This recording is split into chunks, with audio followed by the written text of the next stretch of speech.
तो हम शुरू करेंगे आज अपनी इकाई 1 यूजीसी नेट की, ठीक है। और हम पढ़ेंगे मनोविज्ञान का आविर्भाव।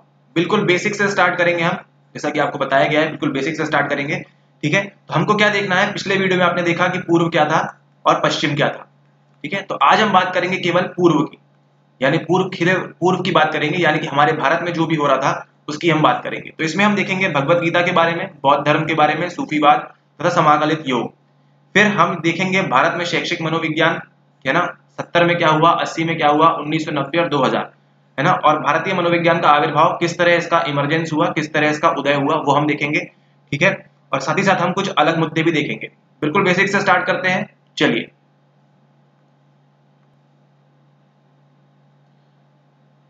तो आप सभी जानते हैं कि भारतीय दर्शन, है ना, हमारा जो दर्शन है भारतीय दर्शन, वो कहां से शुरू हुआ, वो हुआ इंडिया में, है ना। जब बीसी 500-600 के आसपास, जब भारत में किसका जन्म होता है, भारत में जन्म होता है बुद्ध का, है ना, और फिर महावीर का। तब से लेके और उसके पहले भी हमारे पास योग वगैरह ये जो था, ये धीरे धीरे शुरू होना हुआ कब, 500 से 600 बीसी, है ना, यानी ईसा पूर्व। 500 से 600 ईसा पूर्व में दर्शन शुरू हुआ। और हम जो जानते हैं, जो मनोविज्ञान की जो शाखा है, ये किससे आई है, केवल और केवल दर्शन से आई है। तो हम ये कह सकते हैं कि अगर दर्शन ना होता तो मनोविज्ञान भी, इसका उदय भी, इसका आविर्भाव भी नहीं हो सकता था, ठीक है। तो thanks to very much to Darshan. Okay, भारतीय दार्शनिक परंपरा में क्या और जो पाश्चात्य थी, जो पाश्चात्य दर्शन था, जो कहां पे चल रहा था, ग्रीस में। आप नक्शे में देख चुके हैं ऑलरेडी, ग्रीस कहां पे, वहां पे जब इसका उदय हुआ दर्शन का, ठीक है, तो कौन आए, हमारे सुकरात, प्लाटो, अरिस्टोटल, ये सब इनका आना शुरू हुआ। तो इन्होंने किस पे ध्यान दिया, इन्होंने सत्य की खोज पे ध्यान दिया कि अंतिम सत्य क्या है। उनको ये जानने में इंटरेस्ट था कि अंतिम सत्य क्या है, चीजें ऐसी हैं तो ऐसी क्यों हैं, ठीक है। उनका लक्ष्य क्या था, किसी भी चीज के बारे में वो क्या जानना चाहते थे, सत्य के बारे में जानना चाहते थे। और वे काफी तार्किक भी थे अपनी बातों में, ठीक है। तो जब आप सुकरात, प्लाटो और इनके बारे में पढ़ेंगे तो आपको कई सारी चीजें पढ़ने को, जानने को मिलेंगी, लेकिन हम सिर्फ अपने काम की चीजें जानेंगे। ऑलराइट, अब यहाँ ध्यान देने वाली बात यह है कि जो भारतीय दार्शनिक परंपरा है, वो किस बात में धनी रही है कि वह मानसिक प्रक्रियाओं, आपके दिमाग में जो भी चलता है ना, उसके बारे में ध्यान देती है। साथ ही साथ मानव चेतना, है ना, हम जो जागृत अवस्था में जो हम चेतना है, आप ये वीडियो देख रहे हैं क्या, चेतक अवस्था में देख रहे हैं। फिर आप स्वयं क्या है, आप पर्सन एक्स स्वयं एक आइडेंटिटी क्या है, मन शरीर के संबंध तथा अनेक मानसिक प्रकार, इतना सब तो दर्शन देख ही रहा था हमारा, है ना। जब हम बुद्ध की बात करेंगे, जैनिज्म की बात करेंगे, सूफीवाद, योग, इनको देखेंगे तो इस पे ध्यान तो था ही। साथ ही साथ अनेक मानसिक प्रकार, जैसे संज्ञान, है ना, प्रत्यक्षण, आपका परसेप्शन जीवन को लेकर किस प्रकार से होना चाहिए, आपको भ्रम क्यों होता है ना, अवधान, आप किसी चीज पे अटेंशन क्यों हो जाता है आपका, है ना, आप अटक क्यों जाते हैं किसी चीज पे, तथा तर्कना, है ना। इन सब पर हमको इसकी झलक मिलती है, किसकी मिलती है, भारतीय दर्शन की, है ना। हमारी जो परंपरा रही है, ये हमेशा से ही ऐसी रही है कि हम मानव के बारे में, स्वयं चेतनावस्था, इन सब के बारे में तो जानते ही हैं, साथ ही साथ हम संज्ञान पे भी ध्यान देते हैं, प्रत्यक्षण, भ्रम, इन सभी चीजों पे हम ध्यान देते हैं। लेकिन क्या हुआ, भारतीय परंपरा की गहरी दार्शनिक जड़ें भारतवर्ष में आधुनिक मनोविज्ञान के विकास को नहीं प्रभावित कर सकी। तो हमने जो साइकोलॉजी ली है, कहां से ली है, ये हमने ली है पश्चिम से, है ना, पाश्चात्य से लिया है। लेकिन आज तक क्या हुआ कि भारतवर्ष में जो आधुनिक मनोविज्ञान है ना, इसके विकास को ये जो दर्शन था, इसने प्रभावित नहीं कर पाया, ठीक है। भारत में इसके विकास पर पाश्चात्य मनोविज्ञान का भी प्रभुत्व निरंतर बना हुआ है। तो आज भी हमको अगर कोई चीज सीखनी होती है तो हम कहाँ जाते हैं, हम जाते हैं वेस्ट में, पश्चिम में, ठीक है। यद्यपि यहाँ एवं विदेश में भी इसकी एक अलग पहचान के लिए कुछ प्रयास किए गए हैं और कुछ बिंदु सुनिश्चित किए गए हैं, ठीक है। तो आपको जो बात समझनी है क्या, कि भारतीय मनोविज्ञान का उदय हुआ, है ना, इसकी जड़ें हमको कहाँ से मिलती है, हमारे दर्शन में बहुत पहले ही बता दिया गया था कि ये सब चीजें होती हैं। लेकिन हमको क्या हुआ, हमको ब्रिटिशरों ने क्या किया, राज किया हम पे, हम इस तरफ ध्यान ही नहीं दे पाए। और सारा जो प्रयोग था कहाँ पे हुआ, आपके वेस्ट में, जो आपने देखा था मैप में, जर्मनी में, ठीक है, यूएस में, ठीक है, और ग्रीस में जो फिलॉसफी वगैरह आई, तो वहां से लोगों ने चीजें सीखी और आज वो हमको बताते हैं कि किस तरह से काम करना है। इसलिए आप जो देख रहे हैं, कई सारे टेस्ट भी जो आते हैं वो इंडियन लेवल पे मान्य नहीं होते हैं, इसलिए हम इंडियन लेवल पे भी कई सारे टेस्ट लाते हैं। भारतीय मनोविज्ञान का आधुनिक काल, आपका सवाल यहीं से बनना स्टार्ट हो जाता है। कलकत्ता विश्वविद्यालय, है ना, कलकत्ता कहाँ है, वेस्ट बंगाल में, ठीक है ना, वहां पे एक विश्वविद्यालय है, कलकत्ता विश्वविद्यालय। तो भारतीय मनोविज्ञान का आधुनिक काल कहाँ से शुरू हुआ, कलकत्ता में। आपका जहाँ पे आपकी टीएमसी है ना, वहां से शुरू हुआ और वहां पे क्या बना सबसे पहले, वहां पे बना दर्शन शास्त्र विभाग। ठीक है, मनोविज्ञान नहीं, यहां ध्यान दीजिए, मनोविज्ञान नहीं, दर्शन शास्त्र विभाग पहले एक इसमें था, दर्शन शास्त्र के अंदर, मतलब डिपार्टमेंट ऑफ फिलोसफी, ठीक है ना, में 1915 में प्रारंभ हुआ। ठीक है, तो आपका जो 1915 में प्रारंभ हुआ, ओके, कब, मनोविज्ञान का आधुनिक काल, दर्शन की बात नहीं कर रहे हैं, मनोविज्ञान का आधुनिक काल कब शुरू होता है आपका, 1915 में। कहां पे होता है, कलकत्ता विश्वविद्यालय में, वेरी गुड, जहां प्रायोगिक मनोविज्ञान प्रैक्टिकल का प्रथम पाठ्यक्रम आरंभ किया गया तथा प्रथम मनोविज्ञान प्रयोगशाला स्थापित हुई। तो आपकी क्या, आपकी डिपार्टमेंट ऑफ साइकोलॉजी स्टार्ट किया गया, नहीं, डिपार्टमेंट ऑफ फिलोसफी के अंदर आपका क्या शुरू किया गया, मनोविज्ञान की प्रयोगशाला। ठीक है, कहां पे, कलकत्ता में। कलकत्ता विश्वविद्यालय में 1916 में, कब, एक साल बाद, 1916 में प्रथम मनोविज्ञान विभाग, ठीक है ना। अब क्या बन गया, एक साल बाद क्या बन गया, डिपार्टमेंट ऑफ साइकोलॉजी। शुरुआत कहां से हुई थी, फिलोसफी से, लेकिन अब क्या हो गया, 1916 में क्या बन गया, department of psychology.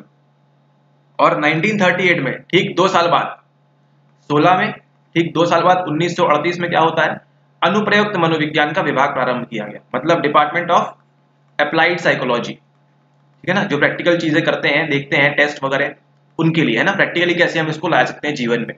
Okay, Calcutta विश्वविद्यालय में आधुनिक प्रायोगिक मनोविज्ञान का प्रारंभ भारतीय मनोवैज्ञानिक डॉक्टर एन सेन गुप्ता, ठीक है, ये कौन थे, वुंट की प्रायोगिक परंपरा में अमेरिका में प्रशिक्षण प्राप्त थे, कौन, मिस्टर एन सेन गुप्ता। ठीक है, ये बंगाली थे, ठीक है, इसलिए बंगाल में इन्होंने खोला, कलकत्ता में। ऐसी सब चीजें आप लिंक करते चलिए। प्रोफेसर गिरीन्द्र शेखर बोस, ये जो थे गिरीन्द्र शेखर बोस, ये किसके थे, फ्रॉइड के मनोविश्लेषण में प्रशिक्षण प्राप्त थे, मतलब वुंट से कौन सीखा, एन सेन गुप्ता, है ना, और जो फ्रॉइड से कौन सीखे, जो ये बोस थे, है ना। एक ऐसा क्षेत्र जिसने भारत में मनोविज्ञान के आरंभिक विकास को प्रभावित किया, तो हम किससे प्रभावित है ज्यादा से ज्यादा, मनोविश्लेषण से। प्रोफेसर बोस ने क्या किया, इंडियन साइको एनालिटिकल एसोसिएशन की स्थापना की, है ना, इंडियन साइको एनालिटिकल एसोसिएशन की स्थापना की, कब, 1922 में। ठीक, आप याद करिए, आपने जो देखा है चौरी चौरा का इंसिडेंट जो होता है ना, चौरी चौरा का इंसिडेंट, वो कब हुआ, 1922 में ही, है ना। तो ऐसे आप लिंक करें, तो इंडियन साइको एनालिटिकल एसोसिएशन कब खुला, 1922 में। ठीक है, ये कहां पे खुला, आप कमेंट करके बता सकते हैं। मैसूर विश्वविद्यालय, अब देखिए, ये है आपका कलकत्ता, ठीक है, ये अगर हम भारत का नक्शा बनाए तो ये है आपका कलकत्ता, इस प्रकार से, है ना, थोड़ा सा यहां समझ लीजिए।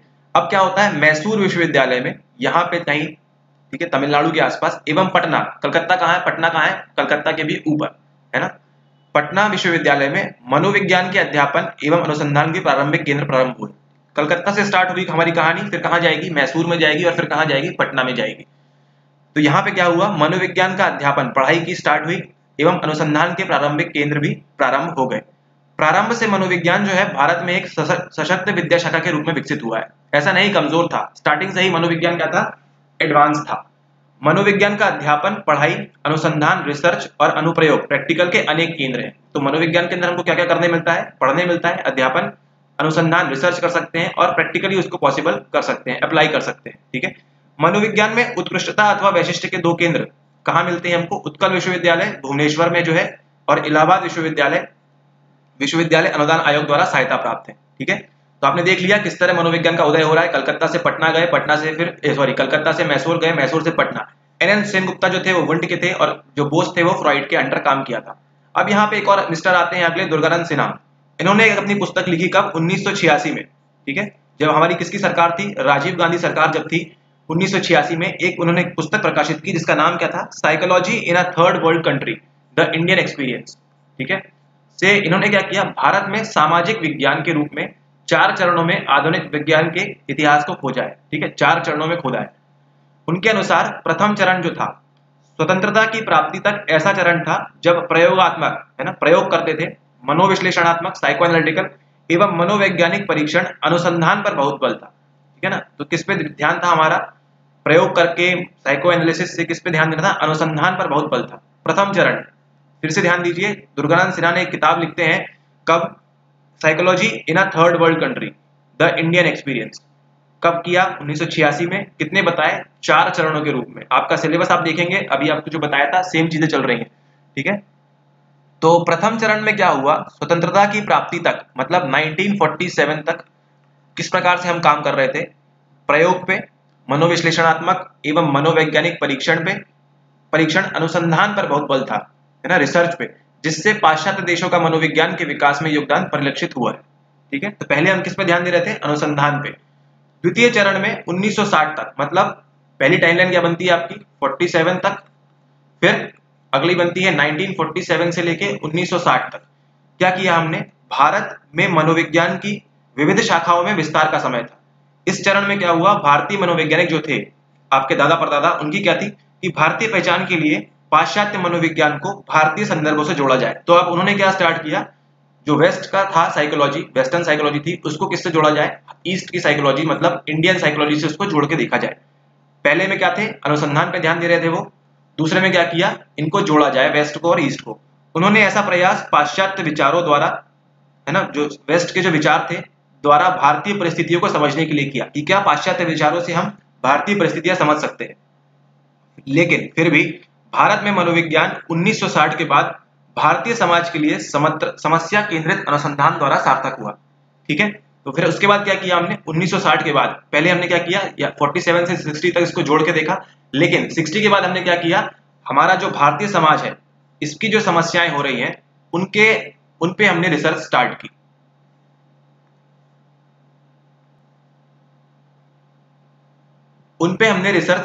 की। ठीक है। आप टाइमलाइन देखते चल रहे हैं, 47 तक क्या हुआ, उसके बाद 1960 तक क्या हुआ, और उसके बाद 1960 के बाद क्या हुआ, ठीक है। मनोवैज्ञानिक भारतीय समाज की समस्याओं के प्रति अधिक ध्यान देने लगे।